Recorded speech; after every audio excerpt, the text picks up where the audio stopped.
Aujourd'hui, j'ai reçu Jessica Barker qui est venue nous parler de son documentaire, de son film « Maman, pourquoi tu pleures ?» à propos de la santé mentale périnatale. Donc, Jessica qui est une femme incroyable qui a fait de ce sujet-là son cheval de bataille. Ça a été une discussion vraiment intéressante. Je vous souhaite une bonne écoute. Bienvenue au podcast « Grandir ensemble ». Ensemble! Par Placote. Jessica, bonjour. Salut! Merci infiniment d'avoir accepté mon invitation aujourd'hui. Je suis vraiment contente de te recevoir. J'avais très hâte. Ah, moi aussi, ça me fait plaisir. En plus, je vais être honnête, je t'ai annulée l'autre fois pour une histoire de gastro familiale. Je pense que les auditeurs vont bien comprendre la situation. C'était le chaos. Quand on parle de chaos familial, alors là, ça me fait plaisir ce matin d'être là parce que quand ça rentre dans une maison, malheureusement, tout le monde y passe. Oui, puis moi, je voulais vraiment pas que ça rentre chez moi. Donc, t'étais assez claire. Reste chez vous! Mais tu sais, ça démontre ta générosité. T'es revenue aujourd'hui. C'est vraiment apprécié. Je vais te laisser te présenter un petit peu avant qu'on commence. Aujourd'hui, on va parler d'un projet sur lequel tu as travaillé très fort puis qui te tient vraiment à cœur. Mais je te laisse te présenter d'abord. Bien, en fait, Jessica Barker, j'ai 45 ans. Aïe, aïe, aïe. J'ai eu 45 ans et c'est drôle parce que quand je dis ça, les plus âgés disent « Oh mon Dieu, si t'as 45 ans, ça veut dire que moi, je suis vraiment vieux! » C'est ça. Je suis vraiment vieille. Parce qu'on t'a connue quand t'étais toute jeune. J'ai commencé à jouer enfant. J'ai entre autres été dans Les Filles de Caleb qui sont de retour sur Netflix que vous pouvez découvrir si vous l'avez pas vu. Faire découvrir à vos enfants aussi. Je l'écoute avec mes enfants. C'est vraiment trippant. Oh, wow! Ma fille de 5 ans qui m'a dit « Maman, mon Dieu, t'as vraiment... ton enfance, c'était vraiment dans l'ancien temps. » Je dis « Non, ça, c'est en 1890, Joséphine. Ce n'est pas la réalité. C'est une série télévisée parce qu'elle regardait ça. Wow! Les chevaux, le pas de chauffage, la petite école. Donc, oui, je faisais Charlotte dans Les Filles de Caleb. Après ça, j'ai été Julie des Intrépides, série culte jeunesse dont je me fais parler encore tous les jours de ma vie. Et... depuis que j'ai, je dirais, 25 ans, j'ai beaucoup développé l'aspect chroniqueur, animatrice à la télévision et à la radio. Et donc, je travaille à différentes stations, entre autres à Rouge, à travers le Québec et aussi à Radio-Canada en tant que collaboratrice. Donc, ça, c'est ma vie de, comment je pourrais dire? Oui, publique. Oui. Dans ma vie privée, j'ai eu 2 enfants. J'ai une Victoria, 10 ans, Joséphine, 5 ans. Et je suis mariée avec mon Guillaume depuis... on est mariés depuis 15 ans, on est ensemble depuis 16 ans. Wow. Non, en fait, pas vrai. On est ensemble depuis 16 ans, on est mariés depuis 11 ans. En tout cas, ça fait bien longtemps. Ça fait longtemps. Oh, génial, parce que c'est ça.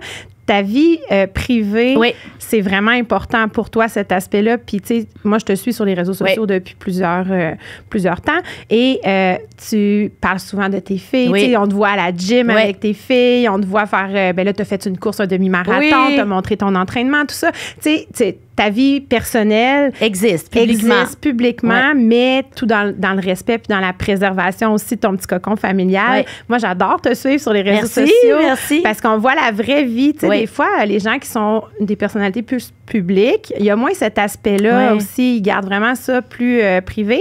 Mais toi, je trouve que tu réussis tellement à faire une belle balance. Ben merci, c'est délicat. Oui, alors, je vais prendre ton compliment. J'essaie d'être le plus honnête, en fait. Je sais que ça fait partie de moi, ma vie de maman. J'ai développé aussi, c'est vrai, dans les dernières années, un podcast qui s'appelle Bain Libre, qui est toujours disponible sur audio. Donc, on dirait que c'est avec la création de Bain Libre où on parlait de parentalité avec Vincent Bolduc puis Guillaume Lemaitre-Vierge. On est tous les 3 des parents. Puis, vous êtes des bons amis aussi dans la vraie vie. On est des super bons amis, mais ce qui nous unit, on dirait, dans notre vie d'adulte maintenant, c'est la parentalité. Fait qu'on voulait mettre ça de l'avant dans un podcast. Puis, à partir de ce moment-là, je trouvais que c'était important que mes enfants existent aussi dans l'espace public. C'est comme un mélange, un fin mélange. Fait que je prends ton compliment. Oui, bien là, moi, je suis vraiment contente pour ça aujourd'hui aussi parce que ta vie de parent est importante pour toi. Ça fait partie de toi. Et ça nous amène à notre sujet d'aujourd'hui. Tu as travaillé très fort sur un documentaire qui s'appelle « Maman, pourquoi tu pleures? » Oui. Je vais te laisser en parler un peu parce que c'est un documentaire, en fait, sur la santé mentale périnatale, postnatale. Exact. Donc, comment ça a commencé, ce projet-là? Oui, bien, en fait, c'est très intéressant le temps, tu sais, parce que là, maintenant, ça fait 1 an que le film existe publiquement. Il est toujours disponible sur Crave, si vous voulez le visionner. C'est en fait une voisine qui était enceinte en même temps que moi. Puis c'est vraiment l'image de l'effet miroir. C'est ma voisine d'en face. C'est vraiment en face. Littéralement, tu sais. Même vie, en couple depuis longtemps, même réalité. On est enceinte en même temps. Nos filles rentrent dans le même groupe de garderie en même temps. Et une fois, on se croise, tu sais, le matin, le soir, on se dit allô, on apprend à se connaître, tu sais. Puis une fois, on se retrouve à manger ensemble, puis elle m'explique que depuis qu'elle a accouché, elle a eu un diagnostic de bipolarité et que, ben, elle était... c'est vrai, je dis pas publiquement, elle fait quoi comme travail parce qu'elle voulait pas le dire. Mais, donc, elle peut plus travailler, elle est en arrêt de travail, elle essaie de trouver une médication, elle essaie de trouver un équilibre. Puis à partir de ce moment-là, j'ai comme capoté, j'ai dit, on parle jamais de santé mentale autour de la grossesse. Comment ça se fait que c'est un tabou à ce point-là? Comment ça se fait que c'est quelque chose qu'on cache? Pourquoi? Qu'est-ce qu'il y en est? Je me suis mis à poser des questions, à cogner à des portes, puis c'est comme si le timing était là. Sainte-Justine voulait changer les choses. J'ai rencontré une infirmière qui est au cœur d'une nouvelle façon de faire qui s'appelle Valérie Sanson. Puis quand le projet a été présenté, ben c'est Belle Cause qui l'a pris sous son aile. Okay. C'est devenu donc le documentaire Belle Cause de 2022. Puis ça a vraiment ouvert une discussion que tu sais, je veux dire là, ça va faire, tu sais, on est encore dans l'année de la diffusion et je m'en fais parler autant que les intrépides. Comme c'est ça. Ben là, c'est bien pour toi aussi. Hein? Tu penses à un nouveau projet. Non, mais c'est drôle parce que, tu sais, dans la vie, on dirait qu'il y a des moments clés. Tu sais, c'est vraiment... Puis tu peux pas décider. C'est hors de ton contrôle. Les choses se passent. Puis là, il y a comme ça qui est arrivé autour de ce projet-là. Comme si les femmes et les hommes se disait enfin on va en parler, ça va exister. Il y avait besoin d'une voix pour que ça se fasse, puis tu as pris cette charge-là d'être la voix de ces personnes-là. Puis c'est pas mon histoire, fait que ça aussi, ça crée une distance, mais juste suffisante pour avoir de l'empathie, mais pas être dans mon drame ou dans peut-être ma colère ou dans peut-être mes frustrations par rapport à comment le système est fait. Là, c'est plus comme à titre de citoyenne dans une espèce d'esprit de sororité. Là. Je veux vraiment changer les choses. Puis je continue. Là, je fais partie d'un regroupement qui fait de la recherche, qui met de la pression sur le gouvernement. Les choses sont vraiment en train de changer. Même si tu as fini ton projet, tu continues quand même là-dedans. Fait que c'est vraiment là, ton cheval de bataille. Là, c'est vraiment... Puis t'as le T-shirt. Oui, ben là, c'est ça. Aujourd'hui, j'ai mis mon T-shirt Good Enough Mother qui est fait en collaboration avec Humains solidaires et avec... c'est la Petite Gazelle à télé. C'est ça. Puis, dans le fond, ça, les fonds vont justement à la cause. Oui, à la santé mentale périnatale pour qu'il y ait plus de recherche. Puis, c'est vraiment une phrase qui, je trouve, frappe l'imaginaire parce que ça enlève beaucoup de pression sur la performance. La mère assez bonne, juste assez bonne, suffisamment bonne. J'ai pas trouvé exactement la bonne traduction. En fait, c'est pour ça que je l'ai écrit en anglais. C'est ça que j'allais dire parce que tu t'es justifié, tu as eu à te justifier de l'avoir fait en anglais. Oui, mais c'est correct en même temps parce que moi, j'ai un rapport différent à l'anglais. Mon père est anglais. Fait que je vis dans un univers bilingue, puis j'enlève rien à personne ou c'est pas un statement, mais tu sais, moi, je lis autant en anglais qu'en français. Fait que des fois, il y a des expressions anglaises, je parle plus. Ben, j'étais pas... J'ai essayé, tu sais, parce que je sais.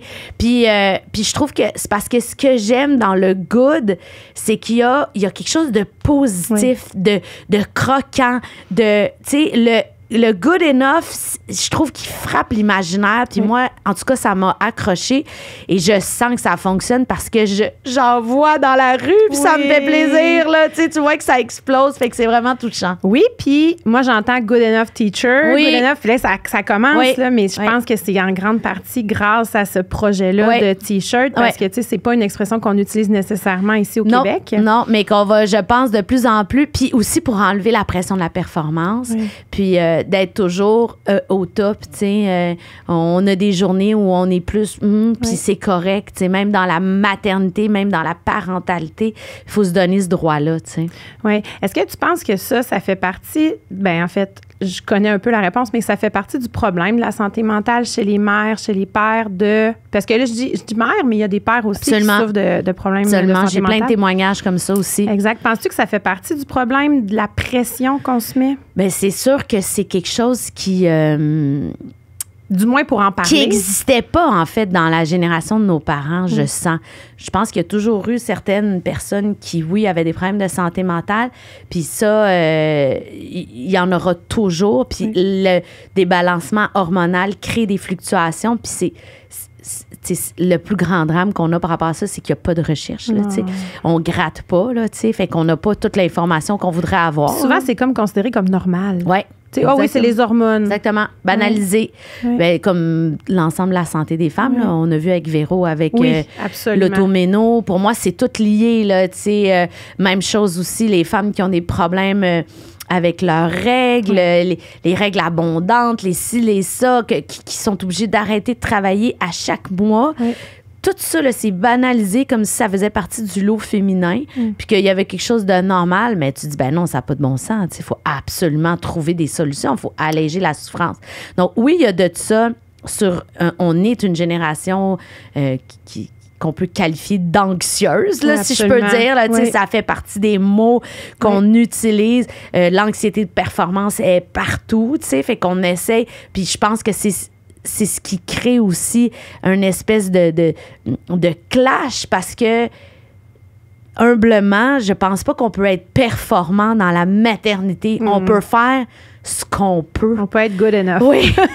Tu comprends? On peut pas être extraordinaire parce que c'est que des défis. C'est que des surprises. C'est du chaos. C'est de l'inconnu.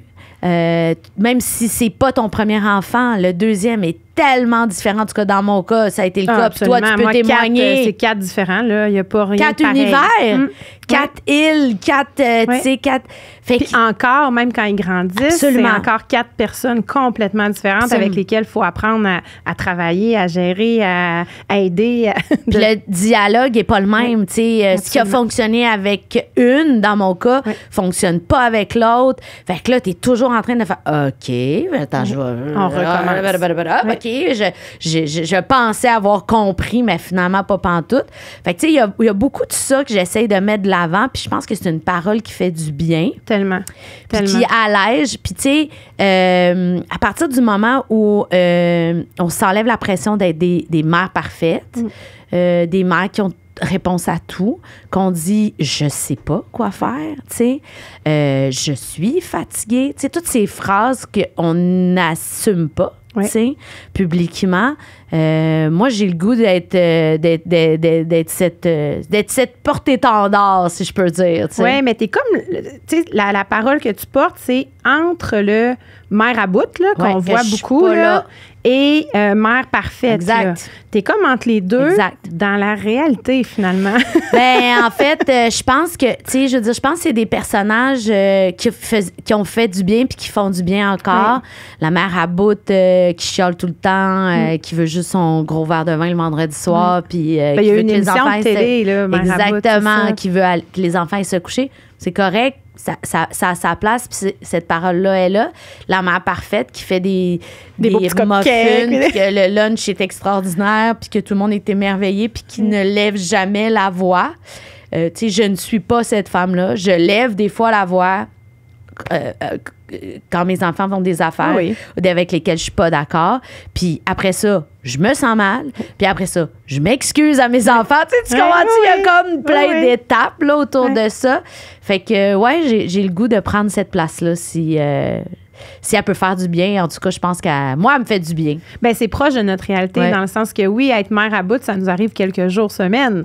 Quelques moments, semaines. Être mère parfaite, ça nous arrive aussi des fois de faire comme, j'ai fait ça, wow, je suis hot. C'est malade, j'ai des muffins pour tous les lunchs cette semaine, mais moi, il faut que je le célèbre parce que c'est pas toutes les semaines qu'il y en a, tu sais. Exact. Fait que là, c'est comme de mettre les deux univers ensemble pour arriver à une réalité qui est plus proche de la réalité de parents, de mère, de père. Je reviens à la santé mentale périnatale. Tu as dit, tu sais, ça a parti de ta voisine qui faisait, en fait, qui était bipolaire. Ça aussi, c'est quelque chose dont on n'entend pas souvent parler, mais je t'ai déjà entendu en parler, puis dans le documentaire aussi, mais c'est souvent la grossesse va déclencher quelque chose qui était déjà présent. Exactement. Qui va accélérer l'apparition des symptômes. Exactement. Tu sais, c'est ce qu'on appelle le trigger. Qu'est-ce qui crée qu'il se passe quelque chose? Comme un peu la consommation de drogue, des fois, peut venir. Exactement, le parallèle que j'utilise. Puis qu'une autre personne va fumer un joint ou prendre je sais pas quelle drogue, puis il se passera rien. Puis un autre, moi, mes parents ont un ami qui a fumé un joint et après ça, il y a eu une schizophrénie qui s'est déclarée, tu sais. Mais on saura jamais dans l'histoire de la vie de cet homme-là qu'est-ce qui serait arrivé s'il avait jamais fumé de joint. Peut-être qu'il y aurait eu cette schizophrénie qui serait déclarée éventuellement, mais peut-être que jamais aussi. Puis la maternité, c'est ça aussi. Puis moi, c'est ça que je trouve le fun dans le fait de le nommer puis de mettre de l'avant. Tu sais, c'est à partir de l'instant où tu décides de faire un enfant, tu tombes enceinte, puis tu as ça dans ton angle mort. Déjà, ton saut en parachute, ton parachute, il est là parce que tu le sais que ça se peut. Puis à partir de l'instant où tu le sais, ça se peut, tu vas avoir des réflexes, ton mari va avoir des réflexes, ta meilleure amie va avoir des réflexes. Si tout le monde est au courant, on n'est pas en train de se dire, voyons donc. On va voir les drapeaux rouges. Oui. Puis tout de suite faire, attends, là, je pense qu'il se passe quelque chose. Puis ça va être... banaliser autant que là je pense que tu es vraiment fatiguée. Tu sais ça, on se permet de dire ça à une mère. Là je pense que t'en fais trop. On se permet de dire ça à une mère. Mais là je pense que tu es en dépression. On se permet pas de le dire. C'est très tabou. Je pense que tu es en train de développer un trouble d'anxiété généralisé par rapport à ton bébé. C'est des conversations qu'on se permettait pas, mais que je sais que maintenant on se permet de plus en plus. Oui. Donc les proches aussi de la nouvelle maman, de la nouvelle famille, d'être attentif à ces petits signaux-là. Puis, plus on va en parler, finalement, plus on va réussir à être attentif. Bien, surtout, c'est que en santé mentale, en général, pas périnatale, plus rapidement on a un diagnostic, moins les mots se sont installés et ont créé des effets à long terme. Si ta dépression, que tu tasses tout le temps, tu la soignes pas, tu t'aides pas, éventuellement, ça va péter d'une manière ou d'une autre. Puis ça va être plus grand que si rapidement tu as des réflexes puis tu te dis « Hey, mon Dieu, on dirait que je suis pas bien. Je suis pas heureuse, je suis pas heureux. Mon cœur, mon corps, mon ci, mon ça. » Je vais, ma phrase préférée que je dis tout le temps, je vais aller m'étendre. Dans le sens où il n'y a pas tous les psys qu'on se couche, mais il y en a certains. Et je vais aller gratter ce bobo-là comme quand je suis pas bien physiquement, je vais aller voir mon médecin, tu sais. Parce que si tu laisses ça grandir, c'est là que c'est le plus difficile de revenir, tu sais. Oui, tellement. Parce que ça va loin. Les pensées s'installent, je suis pas bonne, je suis pas capable, j'y arriverai jamais. Puis là, c'est un cercle vicieux, là, à ce moment-là. Puis le corps aussi, tu sais, parce que la dépression a des effets physiques, tu sais, au niveau de la digestion, les estomacs, les gens qui vont prendre énormément de poids ou maigrir, des affaires démesurées. Puis que ça, là, le corps, il veut pas ça, là. Il est agressé, il est en mode panique. En fait, l'alarme est installée, il crie. Puis l'humain qui est dans ce corps-là décide, pas par volonté, mais peut-être par manque d'éducation ou de conscientisation, décide de l'écouter puis de juste dire non, ça va passer, tu sais.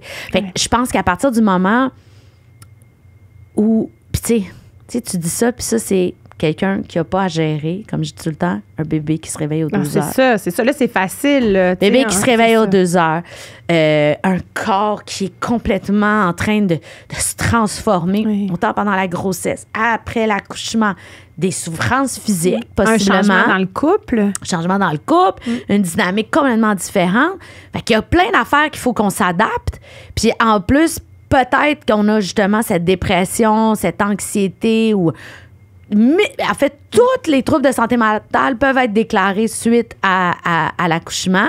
Fait que si ça, là, tu rajoutes cette espèce de couche-là, ben on dirait que c'est comme, j'allais dire comme mon père dit tout le temps en anglais, recipe for a disaster. Oui, c'est ça, c'est une recette pour un désastre. Tornade, là, tu sais. Fait que, mais c'est pas toujours ça. Ça peut être aussi super positif, puis peut-être que tu découvres que tu es super bien dans ça, puis ça peut être la plus belle surprise de ta vie, tu sais. Moi, j'avais extrêmement peur de me retrouver toute seule avec mes enfants à la maison. J'ai toujours été une femme super active qui faisait 1000 affaires avec des horaires super bouqués. Je me suis dit, je vais capoter. Puis finalement, j'ai fait, je suis vraiment bien. Oui. Je suis vraiment bien. Puis au début, j'étais comme, mais je suis vraiment bien ou je me fais croire que je suis vraiment bien? Est-ce que j'invente-tu ça? Puis là, tu sais, j'étais vraiment en train de le tourner. Puis là, à un moment donné, j'ai fait, ben non, je suis vraiment bien. Puis oui, mes journées sont vraiment pas productives telles que je les connais. Parce que c'est un autre rapport, là, au temps. Là, le 0-1 an, là. On est comme dans un brouillard, hein, oui. Puis une journée, ça peut être l'équivalent d'1 mois. Ça va être l'équivalent d'1 minute. Là. Le temps est élastique. Là, sortir acheter des couches, là, ça peut être la grande expédition. La grande expédition. D'autres journées, tu pourras même pas sortir. Tu te rendras même pas à la marche qu'on se dit qu'il faut donc aller prendre. Là, fait que, alors qu'il y a d'autres moments où tu vas le faire et tu vas faire « Wow, je suis donc bien hot! » Tu vas même aller au marché Jean Talon. Et tu vas avoir envie de cuisiner. Tu vas être sur un high puis ton bébé va dormir dans sa poussette puis tu vas te dire, mon Dieu, c'est donc bien la plus belle vie que je pouvais pas imaginer.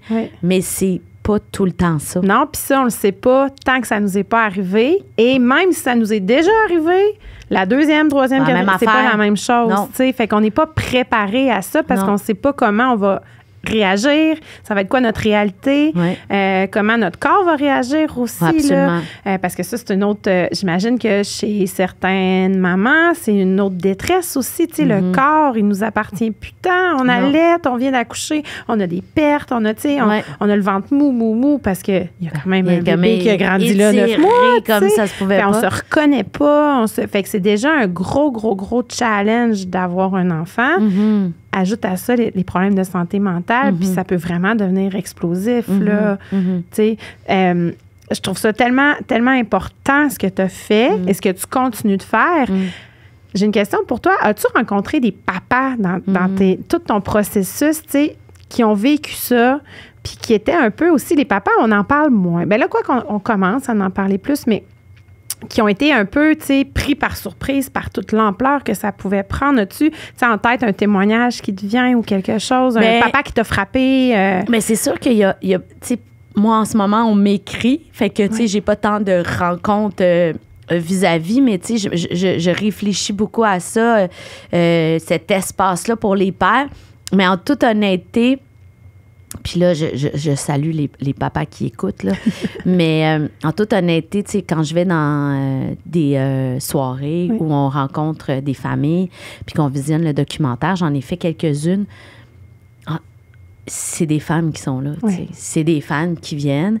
Quelques pères, puis à chaque fois, je souligne leur présence, mais il y a une partie de moi aussi qui veut pas non plus trop la souligner parce que des fois, tu te dis, hey, là, le gars qui s'est déplacé, je vais pas non plus dérouler le tapis rouge. C'est ça. Tu comprends cette espèce de question de... Oui, ça devrait juste être normal. Oui. C'est ça, je comprends. Tu sais, comme, moi, une des choses qui me fâche le plus souvent, c'est, j'ai des horaires atypiques. Des fois, je fais de la radio le matin, puis je me lève, puis je pars, puis ma famille dort, tu sais, je disparais.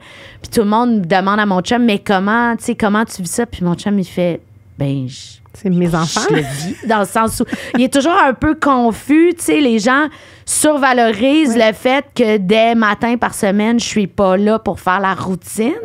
Mais on fait jamais ça on n'a pas le miroir de ça par rapport aux femmes. Oui. Mais le meilleur exemple qui me vient en tête, c'est quand on voit un papa se promener avec un porte-bébé. Waouh! On ne fera jamais ça pour une maman. Là. Non, c'est normal. C'est ça, c'est normal. Sauf que ça fait partie quand même de la solution que les papas comprennent ça. Comprennent ça. Ils font tout autant partie de la problématique que de la solution, finalement. Absolument. Puis, en fait, ils sont aux premières loges pour nommer des choses. Moi, j'ai eu un témoignage. Observer. Moi, j'ai eu un témoignage, tu vois, d'un père qui a dit... C'est grâce au documentaire que j'ai pu avoir la conversation avec ma blonde. J'ai pu comprendre qu'est-ce qui se passait parce que j'étais pas capable de mettre des mots sur ce qu'on vivait. Puis là, quand on s'est assis puis qu'on l'a visionné, on a compris qu'enfin, ma blonde n'est pas bien. Puis on est allé chez le médecin. Puis elle a eu une médication. Puis elle va mieux. Elle dit, le couple aurait pas passé au travers ça, tu sais. Oui. Parce tu vois que c'est l'importance. difficile. Ouais. L'importance de ça.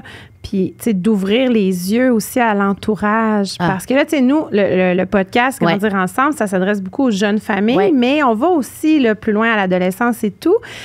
Pour certains parents aussi, c'est loin cette période-là. Tu sais, on a de la misère à se rappeler. Ben, en fait, moi, je dis qu'on s'en rappelle pas, sinon on ferait juste un enfant. C'est clair. Le cerveau, il est très... il joue avec nous, parce que, on n'en ferait pas d'autres. Non, c'est ça. Tu sais, même chose après avoir accouché, tu fais comme, non, plus jamais. Exactement.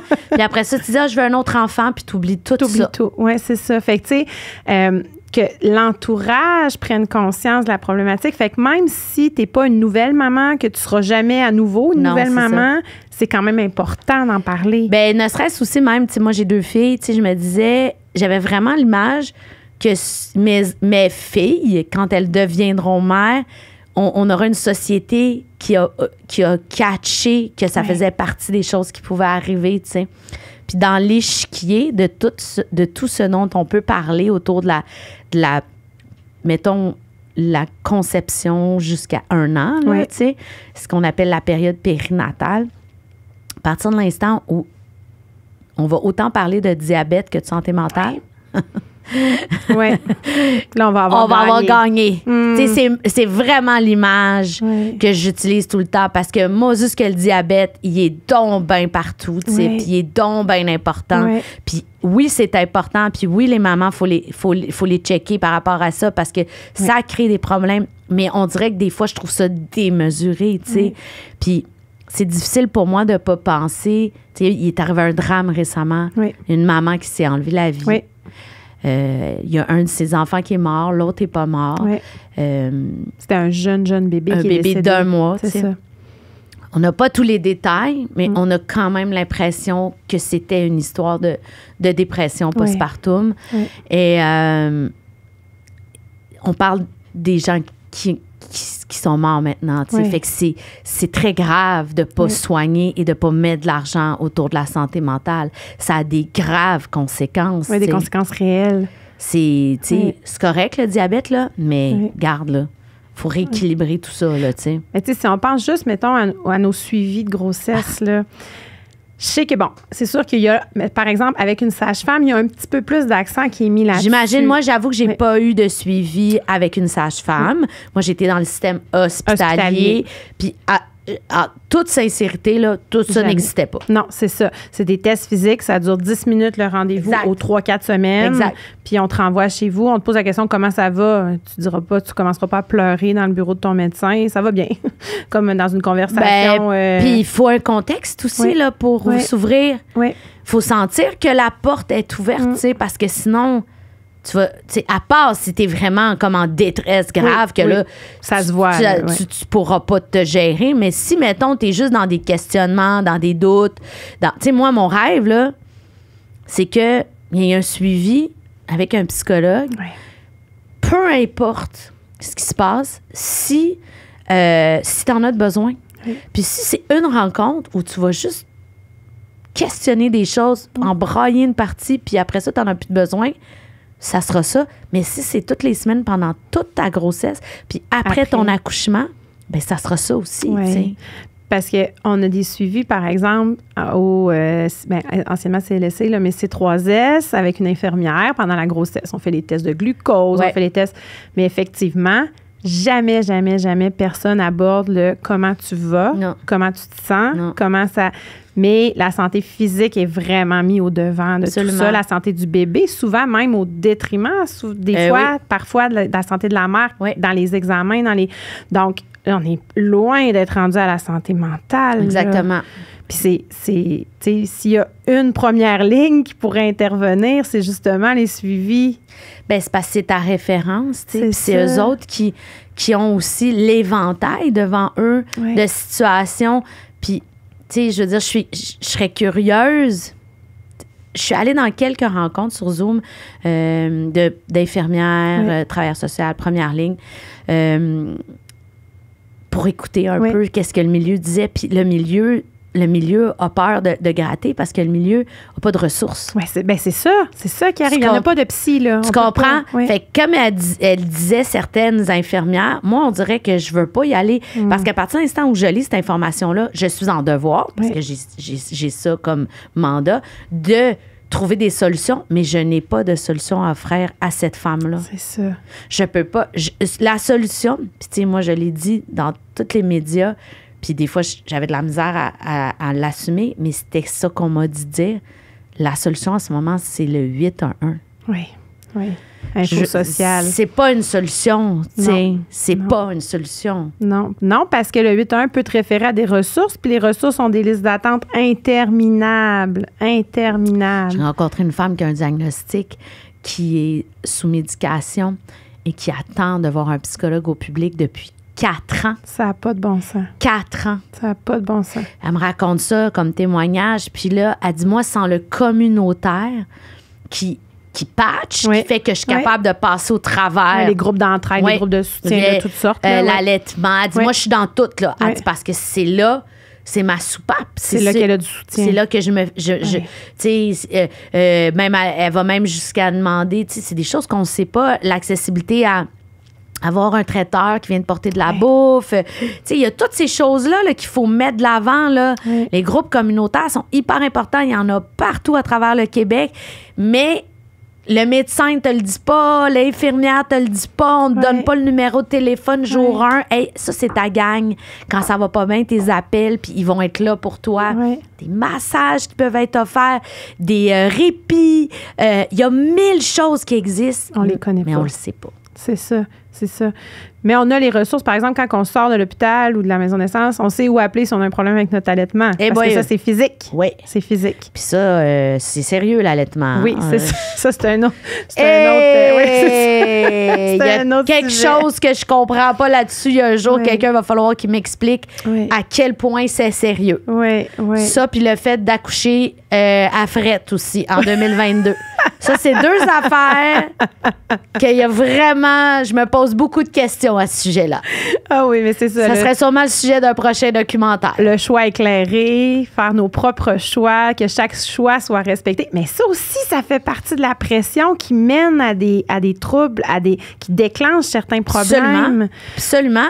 Puis en plus, tu as vraiment envie de dire, mais ai-je vraiment un choix? Oui. Moi, c'est ça qui me dérange dans cette affaire-là. Tu sais, mettons autour de l'accouchement, là, on parle juste de ça. Là.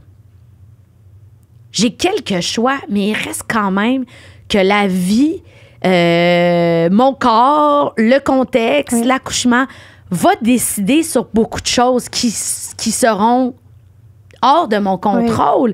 Puis si je suis pas capable de l'accepter, puis qu'on me fait à croire que j'ai du contrôle sur mon accouchement, imagine comment je capote quand finalement j'ai pas tout l'accouchement que j'avais écrit dans mon plan. Moi, quand ils m'ont dit tu fais ton plan d'accouchement, mais je peux pas faire de plan d'accouchement. J'ai aucune idée de ce qui en sera, tu sais.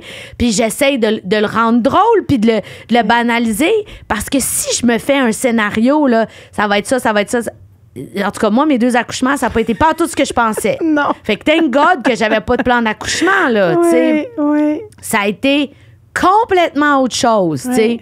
Pour le meilleur, parce que ma conclusion, c'est que j'ai deux filles en santé, merveilleuses, puis ça a bien terminé, mais c'était quelque chose, tu sais. Oui, mais ça aussi, c'est une pression qu'on se met, là. Réussir son accouchement, réussir son allaitement. C'est ça qu'on entend beaucoup. Et ça j'ai pas réussi mon allaitement. Ça n'a aucun sens. Ouais. Pour moi, ça n'a aucun sens. Ouais. C'est comme si on disait réussir mon hygiène buccale. Non, j'ai des caries, moi. T'sais, moi, j'ai 0 caries. Mon chum, il a 1000 caries. On se brosse les dents égales. On fait la même chose. À un moment donné, il y a quelque chose dans sa salive, puis moi, c'est autre chose. On peut-tu avoir un peu plus d'empathie par rapport à nous? C'est tellement un bon exemple. Je veux dire, c'est comme, ça se peut pas, là. Puis on le normalise, tu sais, dans le sens, moi, j'ai 4 enfants, il y en a un seul qui a des caries. Ben, c'est ça. J'y ai brossé les dents de la même façon. Pareil, tu sais, tu comprends-tu? C'est pas, tu sais, je veux dire, je te parle pas de négligence, là. Non, Okay, non, non, si t'es négligent, c'est de ta autre chose. faute. Oui, oui. Mais là, sinon, là, je te confirme, mon mari est pas négligent. Au contraire. C'est ça, c'est ça. Il est traumatisé, justement, parce qu'il y a tellement de problèmes. Puis il travaille fort. Puis il fait attention à ses dents, tu sais, c'est terrible, pareil. Mais c'est tellement le meilleur exemple, le meilleur parallèle, je trouve. J'avais jamais eu ce parallèle-là, mais je trouve vraiment que ça illustre bien toute la pression qu'on met sur les nouvelles mamans, les nouveaux parents. Puis, tu sais, dans tout ça, là, la solution, on la connaît. On la connaît, la solution. Il faut en parler. Il faut qu'il y ait du soutien en première ligne. Oui. Comment on fait pour que ça change? Tu sais, là, toi, t'es dans ton documentaire, tu l'as fait, t'as fait ton film, tu continues de t'impliquer, de parler de la cause et tout ça. Mais concrètement, il faut que ça change à quelque part. Mais tu sais, on a vraiment un système brisé. Médical qui est dans un... C'est un fiasco en ce moment, tu sais. Fait que il faut vraiment, vraiment changer la mentalité. Il faut éduquer les médecins. Il faut mettre de l'avant l'importance de la santé mentale dans tout l'univers médical, tu sais, au sens large, tu sais. Puis après ça, accepter aussi... je pense que ça ferait partie des choses que je dirais à mes enfants puis qui pourraient les alléger quand elles vont devenir mères, si elles le deviennent. Ça aussi, que ce soit un réel choix. Ça aussi, c'est une autre grosse discussion. Tu sais, parce que dans la vie, la nouvelle génération, ils disent... Moi, j'ai des amis qui ont des 17, 18 ans puis ils disent hey, « Moi, j'en veux pas d'enfants. » tu sais. Puis c'est correct, tu sais. Puis il faut le respecter, tu sais. Mais de dire aussi que c'est tough. Oui. C'est tough. Ça, on le voit pas dans les Walt livres. Disney. C'est pas facile. Tu vas brailler, sabole, parce que t'es pas capable de faire caca après ton accouchement. C'est des choses qui arrivent. Oui. L'infirmière, complètement pleine de bonne volonté, j'étais pas capable de faire pipi tellement j'avais été gelée puis que ma vessie allait exploser. Sérieusement, tu sais, t'es dans les bas-fonds, là, tu sais, de l'humanité quand tu vis ça. Mais personne n'en parle, tu sais. Quand tu retournes travailler puis que t'as une fuite urinaire, là, puis personne t'a dit que ça pouvait t'arriver puis que si tu fais pas de rééducation périnéale, tu vas passer ta vie avec ça. Je veux dire, ils en parlent même pas dans le mieux vivre. Non. Genre, j'ai checké, ils en parlent pas. Non. Mais... Toutes les femmes vivent ça. Tu sais, je veux dire, la majorité. Puis la majorité pense que c'est normal, qu'il n'y a rien à faire. Puis c'est pour ça qu'il y a un mur de Depends. Pharmaprix, je suis désolée, c'est une industrie florissante. Tu sais. Alors que quelques traitements vont changer ta vie. Absolument. Il y a tellement de choses, tu sais. C'est quelque chose, là. Oui. Moi, j'ai une expérience en suivi postnatal avec ma dernière. J'ai 3 enfants à la maison, là. Puis il faut que je me rende au CLSC, justement, pour la pesée du bébé à 3 jours postnatal. C'est déjà ça. Ça n'a aucun sens. Moi, j'ai accouché 2 fois l'hiver, là. Mais non, moi, c'était en plein mois de février. Moi, c'est ça, là. L'enfer, là. Mais là, j'arrive là, puis mon conjoint, il est resté chez nous avec les 3 autres, là. Parce que là, tu sais, bon, on n'a pas tant de soutien. Les gardiennes, les grands-mères, oui, sont là, mais tu sais, bon, à notre âge aussi, les parents travaillent encore, exact. Là, quand on devient parent, souvent, bon. Puis, j'arrive là, puis là, l'infirmière, la seule chose sur laquelle elle pointait, c'est que mon conjoint était absent. Oui, mais là, j'étais là, mais c'est ma 4e, j'en ai 3 autres à la maison, j'ai accouché 100% naturel, j'ai pas eu de points, mon allaitement se passe bien, j'ai aucun problème, là. Puis aucun elle problème. là-dessus. Puis elle me l'a ramené 3-4 fois. Mais moi, ça, là... C'est lourd. Puis heureusement que j'étais dans une bonne journée. Ouais. Tu sais, ma petite, elle avait bien dormi. Bon, Ouais. là, je me sens entre guillemets parce qu'on le sait qu'à 3 jours, on c'est dort, n'importe quoi. C'est ça. Mais j'avais pas de problème d'allaitement. Tu sais, à la maison, ça allait bien. Mon conjoint était en congé avec moi, tout ça.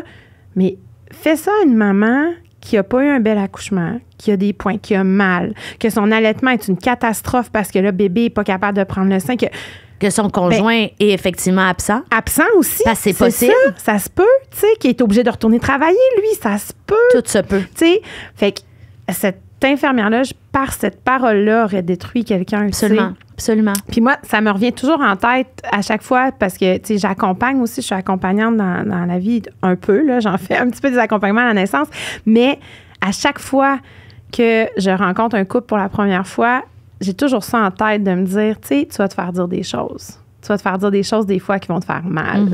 Puis des choses qui vont être hors de ton contrôle. Mais tu sais, reviens à toi. Reviens à toi. Puis tu sais, fais les choses pour toi et non pas pour l'infirmière ou le médecin qui va te dire d'autres choses. Tu sais. Reviens vraiment à toi. Qu'est-ce qui est important pour toi? Puis tu sais, ça, je pense qu'on le fait pas assez. Puis on n'ose pas le faire assez. Non. Tu sais, dire non. Non, moi, je suis pas d'accord. Je suis pas d'accord. Non, j'irai pas au CLSC. Non, c'est ça. Ils feront venir quelqu'un chez vous pour vérifier si c'est correct. Mais ça n'a pas de bon sens, là.